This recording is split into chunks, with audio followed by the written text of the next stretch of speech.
हा सर, आपला काय विषय?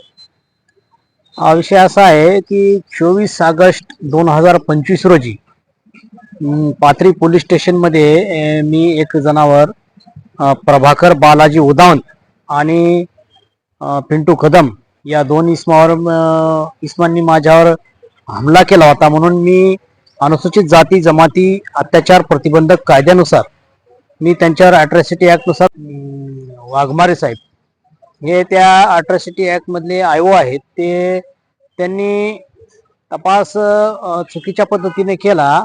घटनास्थळी जाऊन त्यांनी सीसीटीव्ही फुटेज तपासले नाही आणि आरोपीला बोलवून त्यांनी चेहरापट्टी करून, काय म्हणतात ते अॅट्रॉसिटीच्या प्रकरणामध्ये चेहरापट्टी करून काय नोटीस देऊन त्याला जामीन पोलीस स्टेशन मध्येच दिला, जे की कायद्याला धरून नाही. हे कायदा केंद्र सरकारने बनवलेला कायदा आहे. या कायद्यामध्ये राज्य सरकारच काय कुणीच कुठल्या प्रकारचा बदल करू शकत नाहीत. परंतु डीवायएसपी साहेबांचं म्हणणं असं आहे की मला शासनाने पॉवर दिलेले आहेत की मी इथंच त्यांना जामीन देऊ शकतो. त्यामुळे मी हायकोर्टामध्ये रीट याचिका दाखल केलेली आहे. ते रीट याचिका याच्यासाठी आहे की यांना संबंधित विभागाला बोलवून घ्यावा हायकोर्टाने आणि त्यांना विचारावं की तुम्हाला कोणते पॉवर आहेत, कोणत्या कलमान्वये तुम्ही जामीन दिलाय, कोणी तुम्हाला पॉवर दिलेत, हे हायकोर्ट त्यांना विचारीन. म्हणून मी रीट याचिका दाखल केली आहे, जेणेकरून मराठवाड्यातील महाराष्ट्रातील अनेक अशा ठिकाणी अशा घटना घडू नयेत, या घटनांना आळा बसेल या रीट याचिकेमुळे. घटना कुठे घडली? ही घटना पाथरी शहरामध्ये घडली. ही घटना वरद हॉस्पिटलच्या समोर घडलेली आहे. किती वर्ष झाली? ही 24 ऑगस्ट 2025 रोजी घटना घडलेली आणि हिची चार्जशीट सेशन कोर्टामध्ये गेलेली आहे. सेशन ट्रायल केस आहे ही.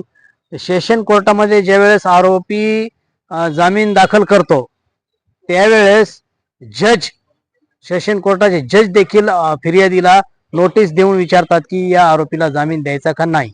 परंतु हे जे डीवायएसपी आहेत, हे डीवायएसपी यांनी मला विचारलं नाही, काही नाही विचारणी. जे प्रभाकर उदावंत जे आहेत त्यांच्याकडं माझे प्लॉटचे पैसे होते, त्यांनी मला इसार पावती करून दिली होती एका प्लॉटची आणि मी त्यांना फोनवर वारंवार विचारणा करत होतो की बाबा तुम्ही इसार पावती करून दिलेली आहे, ती इसार पावती करून दिलेली आहे आणि बाकीची रक्कम घेऊन मला रजिस्ट्री करून द्या आणि माझं प्लॉट माझ्या ताब्यात द्या. तर ते मला फोनवर टाळाटाळ करीत होते आणि योगायोगा मला ते भेटले. तर मी त्यांना विचारपूस करू लागलो तर त्यांनी मला म्हणले, अरे काय कसे तरी तुझे पैसे, तुला पैसे बी देत नाहीत आता आणि तुला प्लॉट बी घेत नाहीत, मागत्या हे लय भाजले म्हणले आता हे. म्हणून असं त्या दोघा तिघांनी मिळून मला त्या ठिकाणी मारलं. म्हणून मी पोलीस स्टेशनमध्ये कायदेशीर फिर्याद देण्यासाठी आलो आणि फिर्याद दाखल केली. परंतु 2 दिवस त्यांनी माझी फिर्याद घेतली नाही. मी परभणीच्या सिव्हिल हॉस्पिटलमध्ये 2 दिवस ऍडमिट होतो. माझ्या छातीत पोटात बुक्क्या मारल्या, माझ्या लिव्हरवर बुक्क्या मारल्या त्यांनी. म्हणून म्हणजे मी 2 दिवस ट्रीटमेंट घेतलं परभणीच्या सिव्हिल हॉस्पिटलला. या प्रकरणामध्ये मला जर न्याय नाही मिळाला तर मी मंत्रालयासमोर भविष्यात आमरण उपोषण करणार आहे. आणि या रीट याचिकेमध्येच मी गृह मंत्रालयाचे जे सचिव आहेत देवेंद्र फडणवीस साहेबांचे, त्यांच्या सचिवाला सुद्धा देखील मी या प्रकरणामध्ये पार्टी केलेला आहे. तर हायकोर्ट त्यांना सुद्धा बोलून घेणार आहे आणि SP साहेब परभणीचे यांना देखील मी पार्टी केलेला आहे, त्यांना देखील हायकोर्ट बोलून घेणार आहे. मला न्याय मिळेल अशी अपेक्षा आहे.